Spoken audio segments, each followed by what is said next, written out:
एक आदमी कहता तो है, अजी मैं तो परमेश्वर की बहुत भक्ति करता हूं, लेकिन घंटी बजती है, आप पूजा के लिए बैठे हैं, बाहर दूध वाला खड़ा है, तो आप क्या करते हैं कि उठ करके पहले दूध लेते हैं, क्योंकि दो कामों में से जरूरी काम क्या है, दूध लेना है। ईश्वर भक्ति तो फिर भी हो जाएगी, इसलिए दूध लेने का काम आप पहले करेंगे। कोई व्यक्ति मिलने आ गया, आप संध्या फिर कर लेंगे, पहले अच्छा आज नहीं करेंगे कल कर लेंगे। तो इसलिए आप जिसको प्राथमिकता देते हैं, जिसको मुख्य समझते हैं, उसको पहले करते हैं।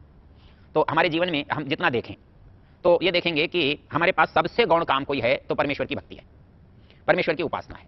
क्योंकि छोटे से छोटा काम भी हमारे सामने आता है तो हम ये समझते हैं कि इस काम को पहले कर लेते हैं और बाकी काम बाद में कर लेंगे। पूजा करते समय किसी ने आकर कहा चलिए हम फिल्म देखने चल रहे हैं, आपको भी चलना पड़ेगा, बहुत अच्छी फिल्म है, तो हमें सोचते हैं कि चलो आज नहीं करेंगे कल कर लेंगे। तो इसका मतलब क्या हुआ, फिल्म देखने से, खाना खाने से, बाहर घूमने जाने से, सोने से, गप्पे लगाने से, किसी अतिथि के मिलने से, दुकान का सौदा लाने से, किसी से बातचीत करने से परमेश्वर की उपासना करना गौण काम है, और ये सब काम उसके मुकाबले में ज्यादा मुख्य हैं। इसलिए हम इन कामों को तो करते हैं और उस काम को नहीं करते। तो और फिर हम क्या चाहते हैं कि हमको वो मिलना चाहिए, अर्थात हमारे लिए जब वो मुख्य ही नहीं है तो हमें मिल कैसे सकता है। हमने जो मुख्य है उसको किया, अर्थात हम उठकर बाजार गए, सामान लेकर आए, हमने घंटी बजी, उठकर दरवाजा खोला और उसको अंदर लेकर आए। तो हमारी जो मुख्यता है वो मुख्यता हमको ये बता रही है कि हमको ये जो करने का काम है, जिसे हम करने के लिए बैठे हैं, ये हम नहीं करेंगे तो चलेगा, ये हम आज नहीं करेंगे तो कल कर लेंगे, कल नहीं करा तो अगले साल कर लेंगे, अगले साल नहीं करा तो फिर कभी कर लेंगे। जब इतना गौण काम है तो इतने गौण काम के लिए हम इतने परेशान क्यों होते हैं कि हमको लाभ नहीं मिला। आज हमको संध्या करते 10 साल हो गए, लेकिन संध्या करते 10 साल हो गए, कभी आप उसकी प्राथमिकता का विचार किया आपने कि आपने किस दिन उसको प्राथमिकता दी। आपके 10 वर्ष की जो अवधि है उसमें काम का यदि समय बांटें तो हमको कितना समय इस बात के लिए मिला कि हमने परमेश्वर की उपासना की। यदि 10 साल में 5 साल से ज्यादा आपने परमेश्वर की उपासना की हो तो निश्चित रूप से आपको परमेश्वर की प्राप्ति के लिए आग्रहबद्ध होना चाहिए, नहीं होने की शिकायत होनी चाहिए।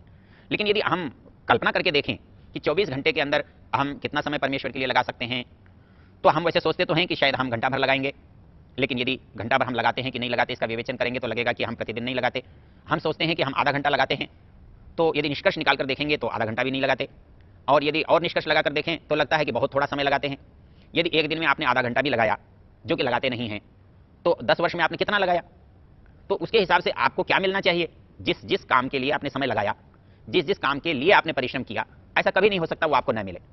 लेकिन परमेश्वर के काम के बारे में हमारी धारणा गलत है कि हम इस पर बहुत समय लगाते हैं और इसकी प्राप्ति हमें नहीं होती है, जबकि हम परमेश्वर के नाम पर जिस समय में बैठते हैं उस समय में भी हमारा मन घरेलू कामों में, दुनियादारी कामों में, दूसरों की उलझनों में ही फंसा रहता है।